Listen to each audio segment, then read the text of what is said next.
3.2 के बचे हुए क्वेश्चंस आज हम कराएंगे।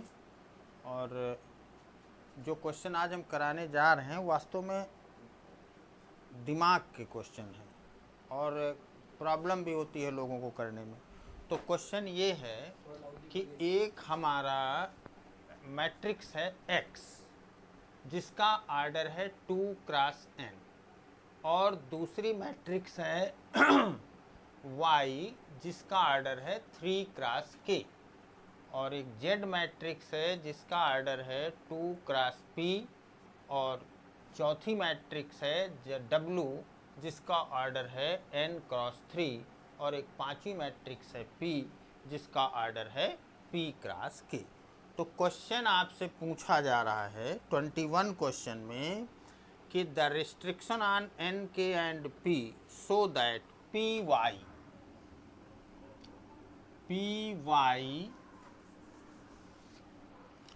Plus wy will be defined. अब इसमें आपको बताना है कि k की वैल्यू क्या होगी, p की वैल्यू क्या होगी, या इस तरह से रिलेशन निकालना है। तो आपको पता है कि जब हम p को y से मल्टीप्लाई करेंगे तो p के कॉलम की संख्या और y के रो की संख्या के इक्वल होगी। तो p क्या है आपका? p है p क्रॉस k और y क्या है? 3 क्रॉस k।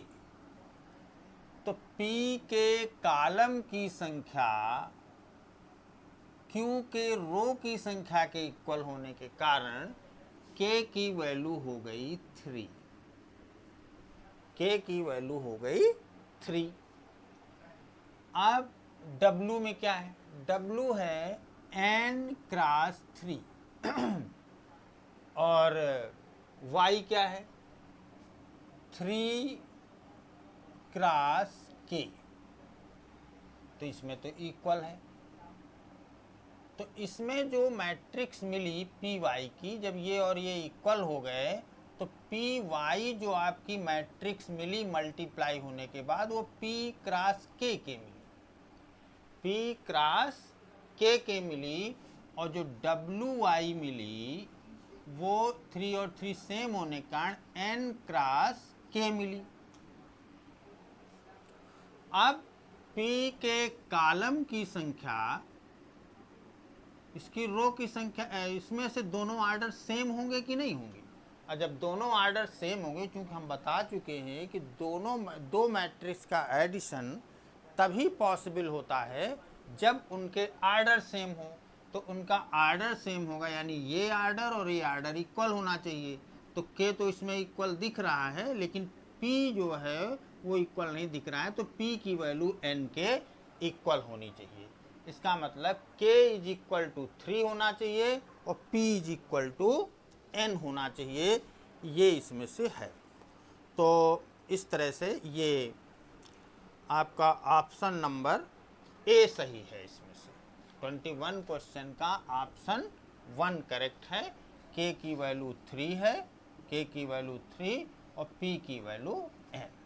ये अब इसका 22nd जो क्वेश्चन है, 22nd क्वेश्चन, उसमें ये है कि if n is equal to p, n is equal to p, जो कि हम लोग कर ही चुके हैं या दिखाई चुके हैं, n is equal to p हो, then order of matrix 7x minus 5z। आपको मालूम है कि 7 और 5 से कोई मतलब नहीं है। x के ऑर्डर से मतलब है 2 क्रॉस n और z का क्या है? z है 2 क्रॉस p।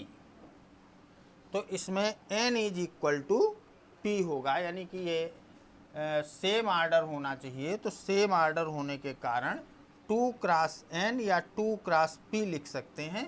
तो इसका हमने देखा कि 2 क्रॉस n इसका मैट्रिक्स होगा, 2 क्रॉस n। ये जो 7x माइनस 5z है, इसका जो आर्डर होगा वो आर्डर आपका 2 क्रॉस n होगा। जो इसका आर्डर वही इसका आर्डर। तो चूँकि n is equal to P है तो चाहे आप 2 क्रॉस n लिख दें या 2 क्रॉस p लिख दें, लेकिन जो आपके ऑप्शन दिए हैं उसमें 2 क्रॉस n दिया है, इसलिए ये 2 क्रॉस n हो गया। तो इस तरह से ये एक्सरसाइज पूरी की पूरी ख़त्म हो जाती है। इसके बाद आगे जो है हम आज समझा रहे हैं transpose of a matrix. Transpose क्या होता है? Transpose of matrix, transpose of matrix परिवर्ताव्यूह, हिंदी में उसको कहा जाता है परिवर्ताव्यूह। तो परिवर्ताव्यूह में जैसे मान लीजिए कोई एक मैट्रिक्स है ए मैट्रिक्स है 1 2 3 3 2 1, ये अब इसका परिवर्ताव्यूह